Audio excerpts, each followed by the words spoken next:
Hello YouTube. This week I've got the keys to a 2017 Chrysler Pacifica hybrid. And it's quite a complicated key at that. Let's take a look.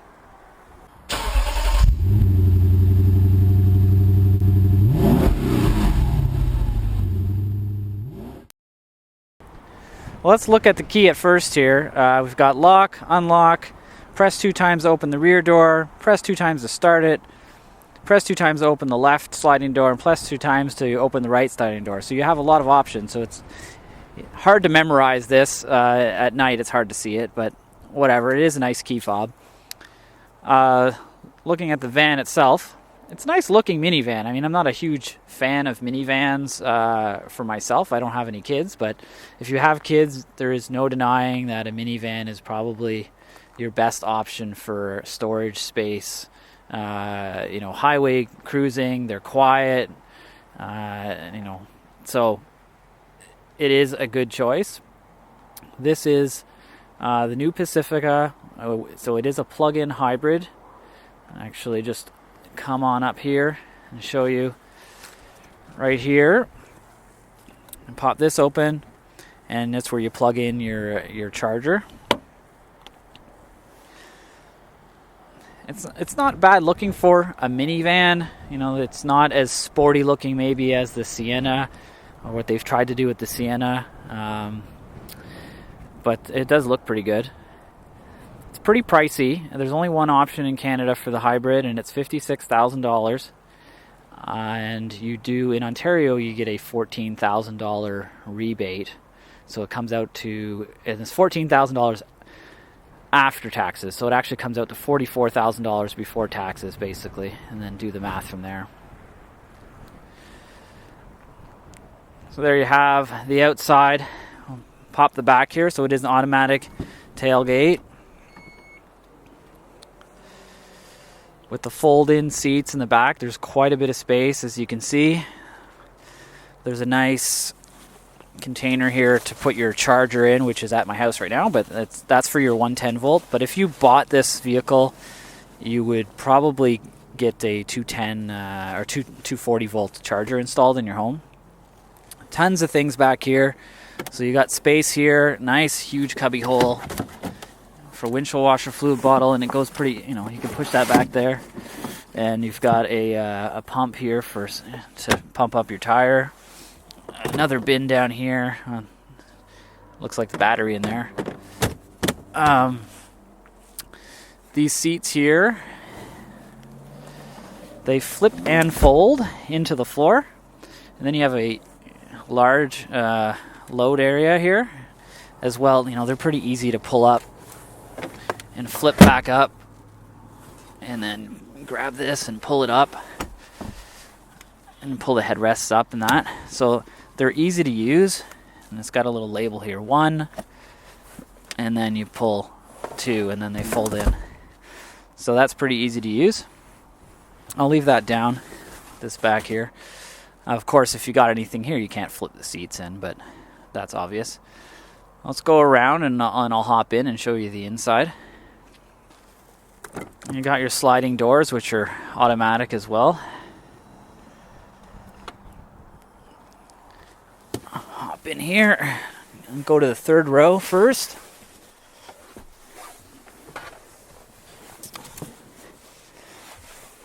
So it's a nice place to be, even if you're a kid, in the third row.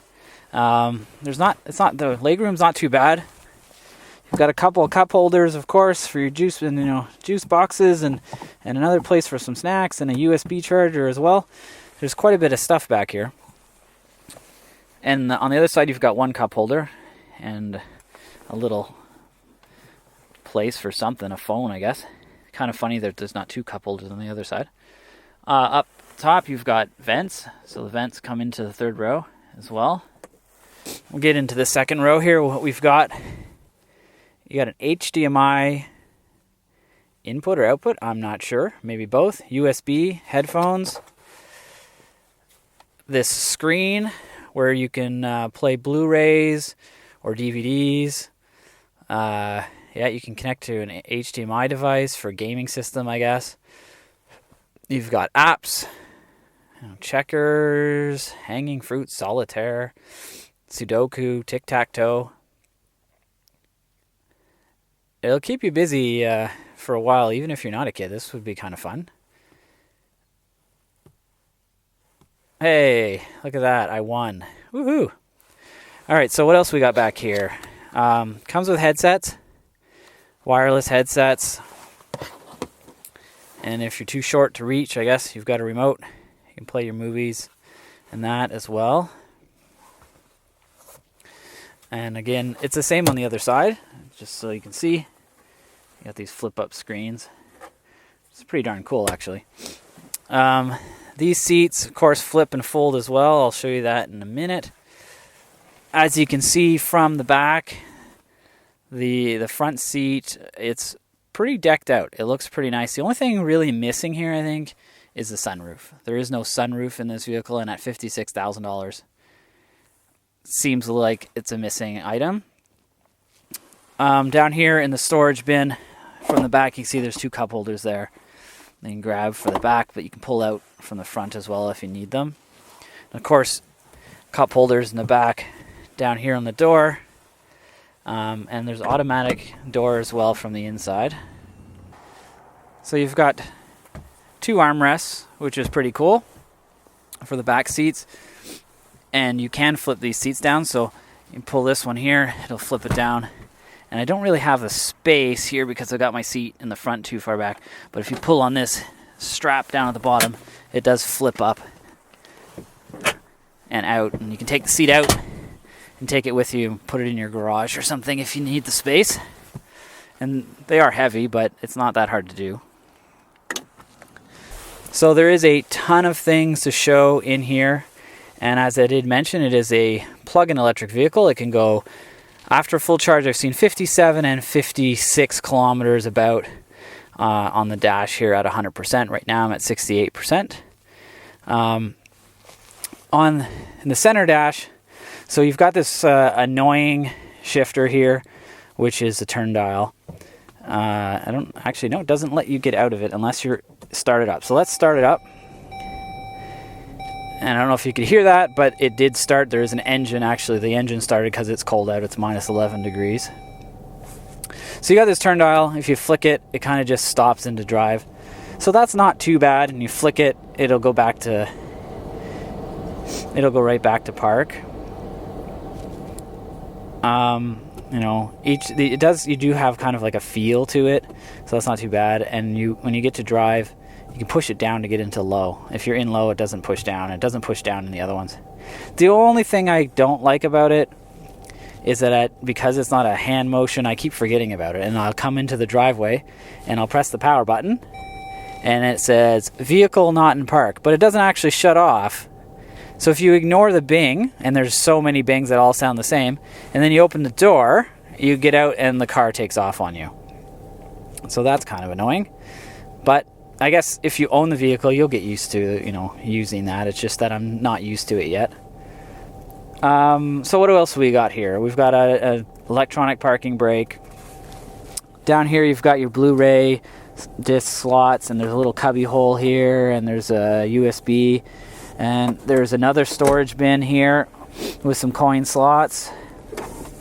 More storage underneath, power outlets, USB, cup holders, tons of storage space. I mean, a minivan is really, if you need storage and you've got kids and you've got to throw stuff around, even if you just have a business sometimes, there's lots of space for that kind of thing.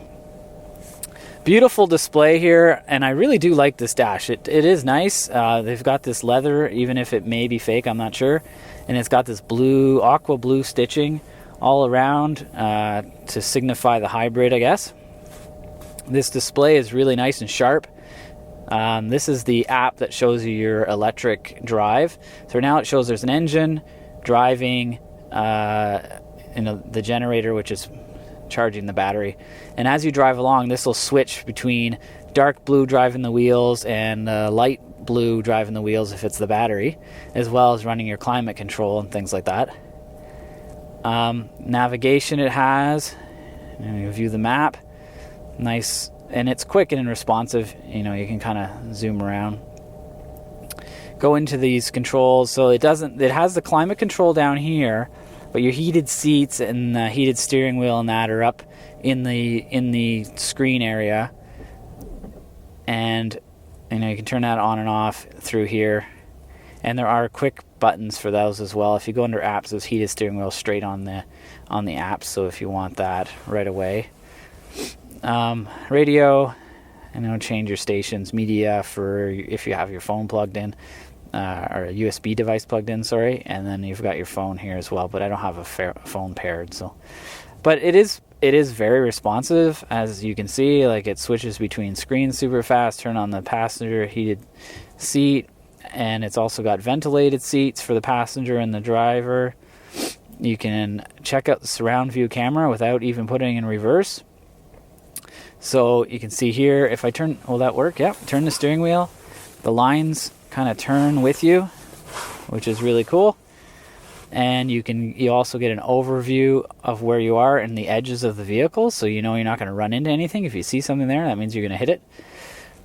You can get a full view of the back, a view of the front, and then that's the view of the front with the surround view, and then a view of the back with the surround view.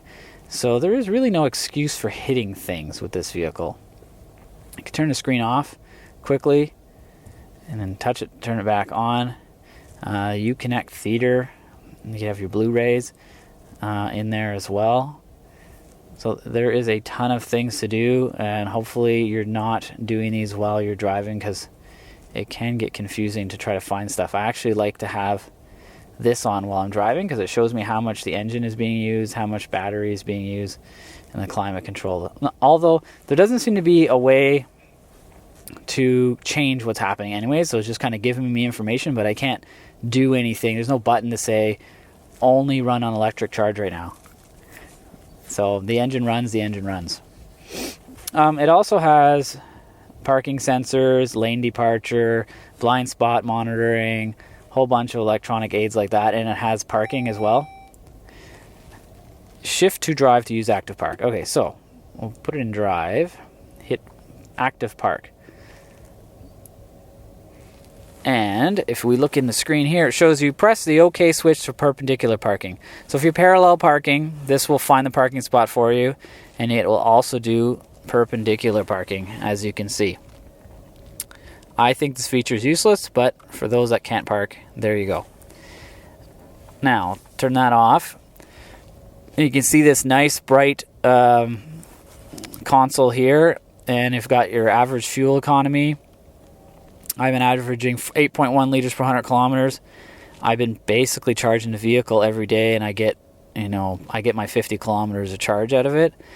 So I've got 182 kilometers on electricity alone, and then 227.8 kilometers on hybrid mode, which is the gas engine running as well as the electric drive helping out. So total of 410 kilometers on this tank, and I've just used just over a quarter tank of gas with 340 kilometers remaining. Now, if you look at the brochures, Chrysler claims this vehicle can do 900 some kilometers on a tank of gas. Total BS, because if you fill the tank of gas and you fill the electric charge, you only get 450 to 500 kilometers on the tank straight driving. Now, if you stop every 50 kilometers and charge up again, of course, like I have, it will continue on for quite a while. But that's not really realistic, unless you're just using it for short commutes. So in here, there is a ton of information in this screen, and it's easy to read and very nice. So we can hit the side button here. So you can have a gigantic speedometer, switch it to miles per hour. And you can set up different screens on the right, the left, and that, like the upper left, none, hybrid range. You can have a whole bunch of stuff in here. Now there's another button. See, when you do these things when you're driving, it can get confusing because there's so many things going on. Messages, audio, so you can see your audio in there, your radio station, trip info. Of course, your navigation will show up in there. It'll show your hybrid information. Like everything is in here. I kind of like to stare at my trip, so I put that back to trip. Eventually, there we go. And then under trip, of course, you've got different screens for trip A and B. You've got cruise control on the steering wheel here, which is really easy to set. Just, hit that button and hit set, which is really nice. But it also has radar cruise, and you use this button to set that. And now it's ACC ready, and you can set your distance, that you're following distance, whenever you're using that cruise. And you've got your phone buttons over on this side of the steering wheel. What else we have? In the dash here, we've also got, it shows you, there's no tachometer, but it shows you your power output, basically. If you're charging, so when you're decelerating or braking, you'll see the charging kind of going down from 0 to, doesn't really show a percent, but 0 to 100% basically. And then your power is from 0 to 100% when you're accelerating. And if you kind of stay in the green zone on the accelerating, if you're in hybrid mode, it generally won't turn the engine on. And if you kind of like floor it, then it'll turn the engine on. But you can go quite briskly with just the electric in this vehicle, because it is a plug-in electric, so it does have straight electric range. You can cruise on the highway at 120 kilometers an hour just in electric. That works fine. But like I said, I'm not sure. I guess they decide when to turn the engine on based on heat and other temperatures, and I don't know what they're doing. But the engine turns on, it turns on. There's nothing you can do about it. It is a 3.6 liter engine, and the transmission's a CVT transmission. They call it, I think, the flight transmission, something like that. And anyways, it works well. The electric, of course, is super smooth. When you accelerate, it's just seamless. And when the engine turns on, you do not feel it at all. Like, you have to basically stare at this screen to know when that engine turns on. Now, a couple of times I've felt it, but for the most part, I've felt it and looked because I wasn't sure. And sometimes I thought I felt it, but it wasn't on. So that's just me trying to figure it out. But if you just ignore it and just drive, you have no idea when the engine is on, when the engine is off. It's super smooth. And when you accelerate, sometimes it's using the engine and the battery. Sometimes it's just using the battery. And it is really smooth and quiet. And you can't hear the engine even revving up unless you're really, really flooring it. But I've driven it fairly hard, and it's very subdued. It just pulls and pulls and pulls. It feels really good, actually. For a minivan, it feels kind of sporty on acceleration.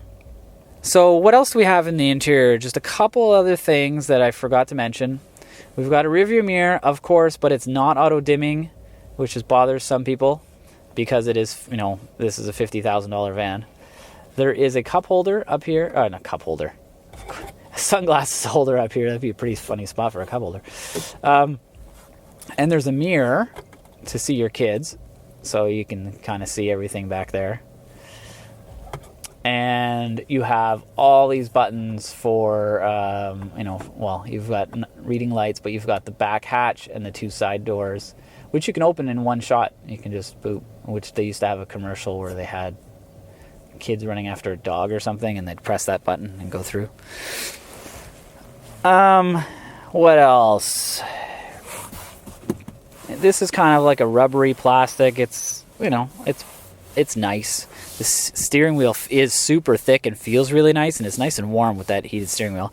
There's buttons behind the steering wheel. I can't really show them, but there's buttons behind the steering wheel for your volume, mute, change the channel, things like that. Everything's kind of there. See, the engine just started by itself, I guess, to keep the car warm, but it is cold. But the heat, it will heat up. The climate control will run off the battery. You don't need the engine for that, but I think they kind of keep the engine warm so that it's easy to start, and that once you're moving along. So there you go. Speaking of moving along, let's take it for a drive. The engine is now off, and it's running in electric only mode right now. And we'll just accelerate up this hill. Easily 60 kilometers an hour. The engine just kicked on because I pressed it a little bit too hard, I think. Yeah, I got out of that green zone. So the electric engine's back on again. I'm going 80 kilometers an hour. It really is seamless, though. If you could see that speedometer just clicking up, it's super fast. Actually, I'm going to move that speedometer. Where is it? There we go. So now it's gigantic. Hopefully the camera will pick that up.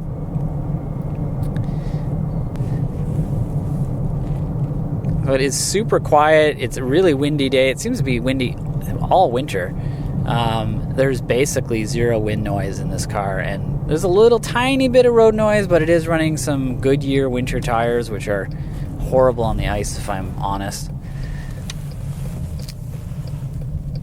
So we'll turn this corner. We're in electric mode right now, and we'll just kind of accelerate up to speed normally, 40, 50, 60. It's super smooth. Like, it's just, you just drive it normally. You don't notice, you don't notice whether the engine's on, the electricity's on. It just works.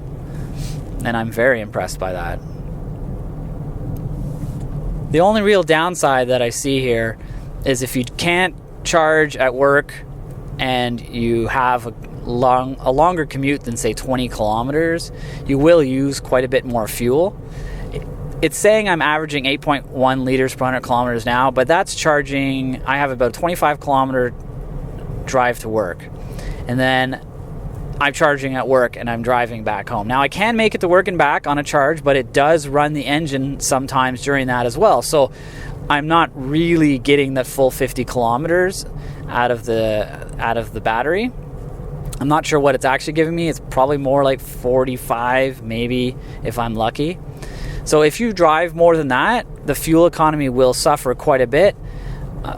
Because if you do the math on this, I've almost half and half. I'm averaging, if it wasn't just for electricity, I'd be averaging almost 16 liters per 100 kilometers. There you have it, 2017 Chrysler Pacifica plug-in hybrid, $56,000, but it's quite a nice van. If you get the rebates, you're looking at $44,000 plus taxes for this vehicle. And I think, if you're looking for a minivan and you're looking to be green and save the environment, this is not a bad choice. Thanks for watching.